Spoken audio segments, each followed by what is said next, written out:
നമസ്കാരം. ആവശ്യത്തിന് ഉപകരണങ്ങളില്ലാത്തത് മൂലം തകർന്ന കെട്ടിടങ്ങൾക്കിടയിൽപ്പെട്ട് ആയിരക്കണക്കിന് ആളുകൾ മരിച്ചതായി അറിയിച്ചിരിക്കുകയാണ് ഗസയിലെ സിവിൽ ഡിഫൻസ്. ഇസ്രയേൽ സൈന്യത്തിന്റെ നിരന്തരം ആക്രമണങ്ങൾ കാരണം ടീം അംഗങ്ങൾ വളരെയധികം കഷ്ടപ്പെടുന്നുണ്ടെന്ന് സിവിൽ ഡിഫൻസ് ഡയറക്ടർ മുഹമ്മദ് അൽ മുഖൈർ പറയുന്നു. 1,70,000-ത്തിലധികം അടിയന്തര കോളുകളാണ് ഞങ്ങൾക്ക് ലഭിച്ചത്. അവയിൽ പലതും പരിക്കേറ്റതും കൊല്ലപ്പെട്ടതോ ആയ പലസ്തീനികളെ സ്ഥലത്ത് നിന്ന് മാറ്റാനാണ്.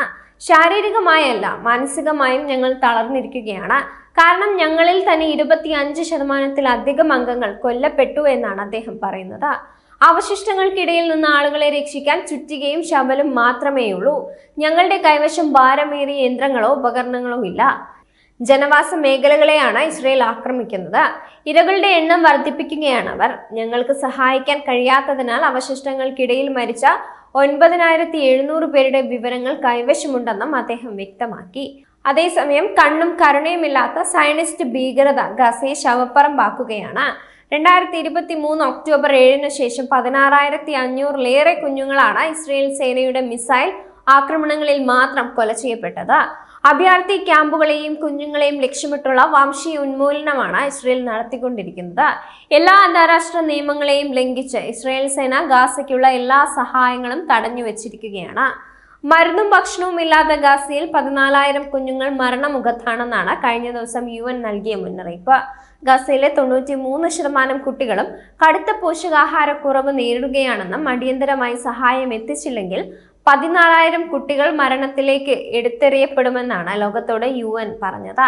ഗസയിൽ 94% ആശുപത്രികളെങ്കിലും പൂർണ്ണമായോ ഭാഗികമായോ തകർന്നുവെന്നും പകുതിയോളം ആശുപത്രികൾ പ്രവർത്തനരഹിതമാണെന്നും ഐക്യരാഷ്ട്രസഭ പറഞ്ഞതായി അനഡോളു ഏജൻസി റിപ്പോർട്ട് ചെയ്തിട്ടുണ്ട്.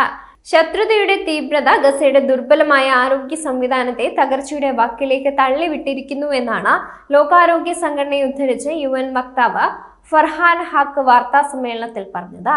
2023 ഒക്ടോബർ മുതൽ ഗസയിൽ ആരോഗ്യ സംരക്ഷണ സ്ഥാപനങ്ങൾക്ക് നേരെ നടന്ന ഏകദേശം 700 ആക്രമണങ്ങളിൽ 4% കഴിഞ്ഞ ആഴ്ചയിൽ മാത്രം രേഖപ്പെടുത്തിയിട്ടുണ്ട്. അദ്ദേഹം കൂട്ടിച്ചേർത്തത് ഇങ്ങനെയാണ്: ഫലസ്തീനിലേക്ക് പ്രവേശിക്കുന്ന സഹായങ്ങൾ കൊള്ളയടിക്കുന്നതായും ഫർഹാൻ ഹക്ക് സൂചിപ്പിച്ചിരുന്നു. 15 ട്രക്ക് ഭക്ഷ്യസഹായം ഒറ്റ രാത്രി കൊണ്ട് കൊള്ളയടിക്കപ്പെട്ടുവെന്ന് ചൂണ്ടിക്കാട്ടിയ ഫർഹാൻ വിശപ്പിനെ കുറിച്ചുള്ള ഉത്കണ്ഠ വർദ്ധിച്ചു വരുന്ന അരക്ഷിതാവസ്ഥയ്ക്ക് കാരണമാകുമെന്നും ഊന്നി പറയുന്നുണ്ട്. വേഗത്തിലും സ്ഥിരതയിലും സുരക്ഷിതമായ വഴികളിലൂടെയും ഗസയിലേക്ക് കൂടുതൽ സഹായങ്ങൾ അനുവദിക്കാൻ അദ്ദേഹം ഇസ്രയേലി അധികൃതരോടും അഭ്യർത്ഥിച്ചിരുന്നു. അധിനിവേശ വെസ്റ്റ് ബാങ്കിൽ കുടിയേറ്റക്കാരുടെ അക്രമം റാമല്ലയ്ക്ക് സമീപമുള്ള ഒരു മുഴുവൻ ബെഡൂയിൻ സമൂഹത്തെയും അവരുടെ വീടുകളിൽ നിന്ന് ഒഴിഞ്ഞു പോകാൻ നിർബന്ധിതരാക്കിയതായി office for the coordination of humanitarian affairs report ചെയ്തിട്ടുണ്ട്.